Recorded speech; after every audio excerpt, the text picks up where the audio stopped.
mo tong sasabihin ko sa'yo to 1,000. Aanhin pa ang damo kong? Aanhin pa ang damo kung wala namang kabayo.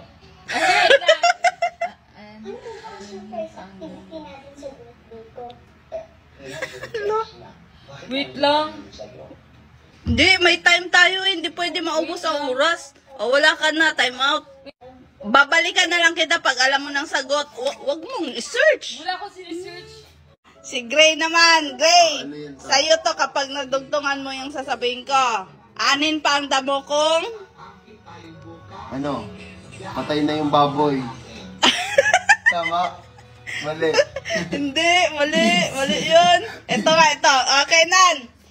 Anin pa ang damo kong? Patay na ang tao. Bakit tao? Kumakain ba na? Magtatanim.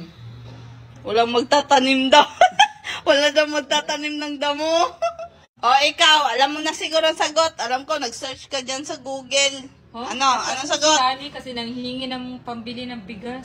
Hoy, Magsasend ka ako ng pera. dito. Iapil ako to. Oh, okay na. Hoy, tama man yung sinagot ko, Guro. Wala na yung kabayo. Mali ba? 1/4 ko lang ibibigay ko sa'yo dito, 1/4. Same lang. Wala at patay. Same lang yun. Ang gulo mo naman. Maglaro na lang nga ako ng egg party. Kaya nasamahan mo nga ako maglaro. Kahit sa hati 500 akong dito kasi tama naman eh. Kaya samahan mo nga ako maglaro ng egg party. Eggy party, Kenan. O, eggy party.